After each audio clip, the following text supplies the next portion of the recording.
Alright guys, today we are talking PlayStation 5 once again because we have some official information coming from Sony themselves, and frankly, this information gets me very excited because they're talking about when they plan to show off PlayStation 5 titles, and they're claiming it's going to be soon. Now, obviously, this isn't confirmation that we're going to be getting this early June event. They haven't announced it yet, but the timing of this can't be understated. We need to understand that Sony is getting to a point here where they're going to have to talk about something, they're going to have to show something, and so the big thing I see with people now is asking the question, should we really allow ourselves to get hyped and excited for this rumored event or whatever's supposed to go down in June, and what can we realistically expect from that? Now, I'm not going to be going super in-depth in this video about whether or not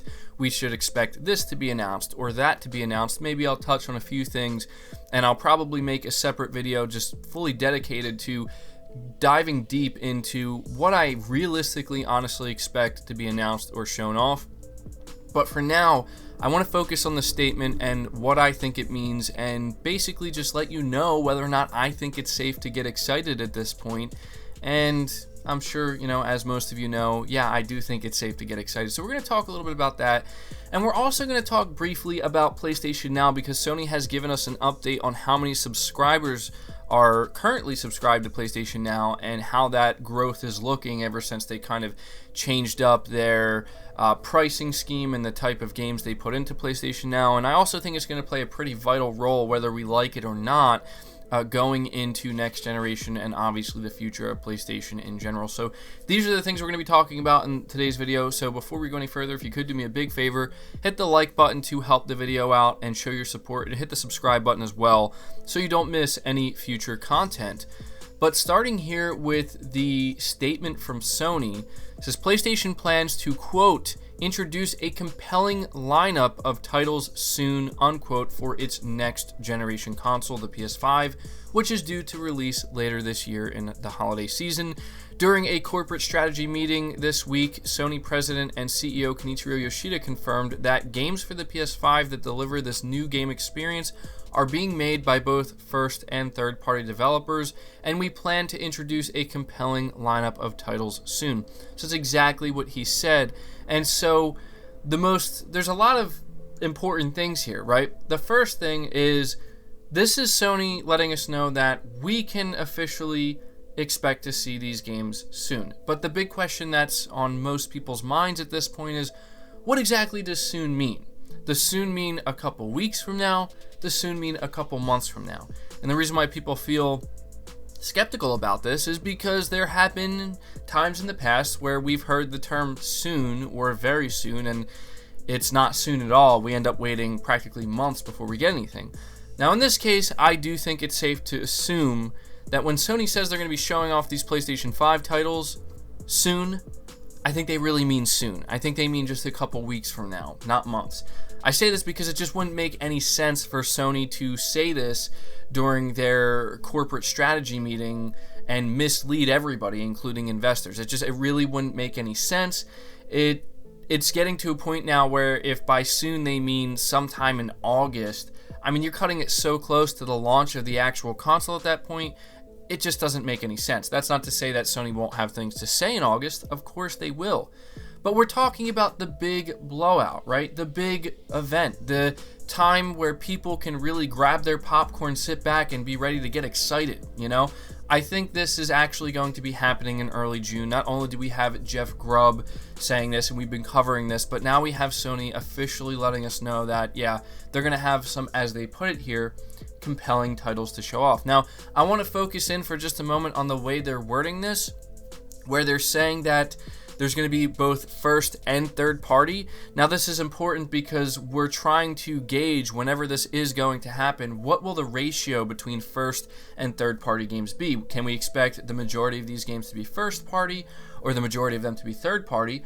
I think it would be safe to assume that most of them, not all of them of course, but the majority of them will probably be first party titles or exclusive titles that Sony has made deals with, second party deals, third party deals with other publishers. I think that's the majority of what you can expect. I think we will see third-party games, but we have a little bit of an update from Jeff Grubb. Once again, we've been kind of following what's been going on here, and he says, with regards to me characterizing the early June PlayStation 5 thing as a hefty next-gen event, and with a lot of games, I still think it should be significant, but it might not be quite as hefty as it was before.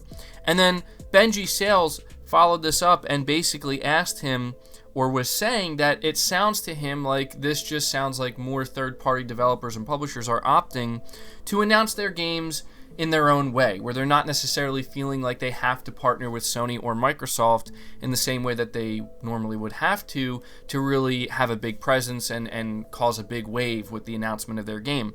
And Jeff Grubb did follow that up by saying, yes, that is correct. So essentially, what this tells me, if what he's saying is true, is we can maybe expect less third-party titles, but expect more, as I said, first-party titles and second and third-party exclusives. And to be completely honest with you guys, I am totally okay with this. In fact, I would be totally fine if all we saw was just exclusive games, right? Stuff that Sony has coming from their first-party studios. I do think that having at least a few big third-party game reveals there will go a long way, but maybe, I don't know, maybe I'm assuming too much here, but I would assume that most people who are tuning into this, who are looking forward to this PlayStation 5 event, whenever it's going to go down, they're really looking for those big exclusive games that are going to get them excited to go out there and pick up a PS5 within the first year. That's just my assumption anyway. And I also don't know what this means in terms of like how many game reveals and announcements can we realistically expect. I think it's safe to assume that we're going to get quite a few. I don't know if it's going to meet everybody's expectations. What matters to me more, though, is the quality of the announcements, not the quantity. I do think that it will be important for Sony to have volume at this show for sure, but I think it's going to be even more important that what they show really hits hard. I think that Sony could get away with showing just a few games, just a handful of games, but if they're all big, exciting titles, then I think everybody would feel okay about that and everybody would be excited. At least that's how I feel, right? Quality over quantity, I think that's always, important. That's what's always more important to me than anything else. And so I just wanted to take some time here to update you guys on this, let you know what Sony is officially saying, and I do want to end this topic by letting you guys know that if you're someone who maybe feels a little bit hesitant, you feel like you've been burned in the past, you've gotten yourself overly excited in the past, and it just hasn't worked out, and you've been disappointed, I don't want to tell you to get your expectations through the roof or too high, but what I will tell you is I think it's perfectly fine to feel excited at this point. It's okay to expect something within the next couple of weeks, because the time is coming for both Sony and Microsoft to show their hand, and they may not reveal everything, but they certainly have to reveal something. And I just want you to pay attention to the fact that this is coming directly from Sony. They would not use the term soon if it wasn't actually going to be soon, because that would just be a bad thing for them to do. That at that point they would basically be misleading investors, and that's not a good thing. They don't want to do that. So all signs are pointing to June, and I apologize that we've been, most of the content we've been covering here recently has been revolving around this, but it's because this is a big thing, and this is going to be an absolutely huge moment for Sony and PlayStation, but especially a huge moment for the fans and the PS5 and the people who are excited for the PS5. So I do think it's safe to be excited, and as I said, we will do another video as we get closer to this where I will do a deep dive into what realistically I think we can expect to see, and versus what maybe some people are hoping to see but we might not. So moving on from that, to finish off this video, I just want to briefly talk about the update that Sony has provided when it comes to PlayStation Now. It says, as a streaming service, PlayStation Now may have experienced a rather slow start. However, it's been picking up steam in the last year or so. The latest milestone for its subscription count is pretty impressive too. As of April 2020, PlayStation Now has topped 2.2 million subscribers. GameIndustry.biz relays the news from a recent investor presentation hosted by Sony. Again, the service's bringing in 2.2 million subscribers is quite a feat. A report from April of 2019 had the service sitting at roughly 700,000 subscribers by October of that same year. The number of subscriptions experienced an impressive increase, reaching 1 million subscribers in just a few months' time, and that the streaming service has more than doubled its audience in a mere 12 months is nothing short of admirable on Sony's part. And so, yes, this is important to highlight because it goes to show that the measures that Sony took sometime last year to cut the price of PlayStation Now and to try to add a more compelling games lineup month over month or every couple of months, their strategy is working here, and it's working pretty effectively because them going from 700,000 subscribers all the way now to 2.2 million, and that's probably going to continue to grow even further. The most important thing I want to highlight with this is I know that what people are going to say, they're going to say, well, PlayStation Now has 10 million subscribers and Sony only has 2.2 million. Well, we have to understand that Sony really only started taking PlayStation Now very seriously within the past year and a half.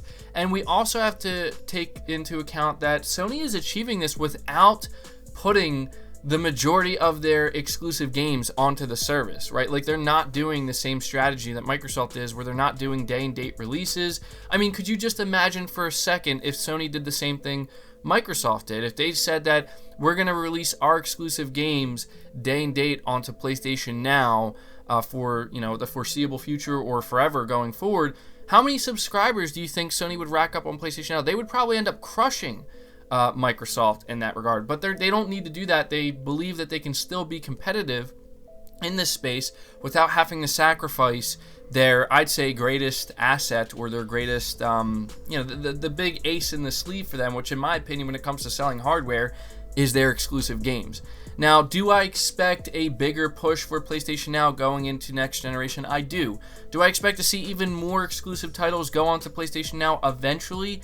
I do, and I don't think there's anything wrong with that. Like, what they did with God of War, I think, was perfect, where by the time they put God of War on PlayStation Now for that 3 to 4 month period, it was after all of the sales were pretty much racked up, right? And they pretty much extracted everything out of it that they could. So just, put it onto your service and let people who haven't played it make it even easier for them to do so now by subscribing to it and playing it that way. And they didn't even keep it on there permanently as far as I know. So I think it's a really good strategy that Sony has here with PlayStation Now. And I just wanted to relay this information to you guys, let you know that whether or not you like PlayStation Now or not, it's going pretty well for Sony. And I think it's important to highlight this because those of us who are maybe a little bit afraid that if Sony can't really pick up steam with PlayStation Now, maybe they're going to feel more pressured by investors to start taking more dramatic measures, like maybe eventually doing day and date releases with their PS5 titles. But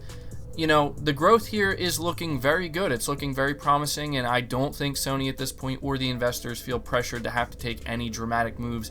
Clearly, what they've been doing is working and it's effective, so I think it's safe to assume that they're going to continue to do what's working. So that's going to do it for the video, guys. As usual, it turned out a little bit longer than I wanted it to, probably because I have too much to say, but at this point, I want you guys to leave your thoughts down in the comments below. What do you think about Sony's official statement here? And let me know what your expectations are, and let me know when exactly you think this is going to go down. Do you believe Sony when they say soon, or do you think soon is really just going to mean a couple months from now? Let me know. Subscribe to the channel if you're new and haven't already. Again, hit the like button if you did enjoy the video or found it informative. Make sure you hit the bell notification icon so you never miss an upload, and feel free to share this video out on top of all that. But until next time, guys, take care.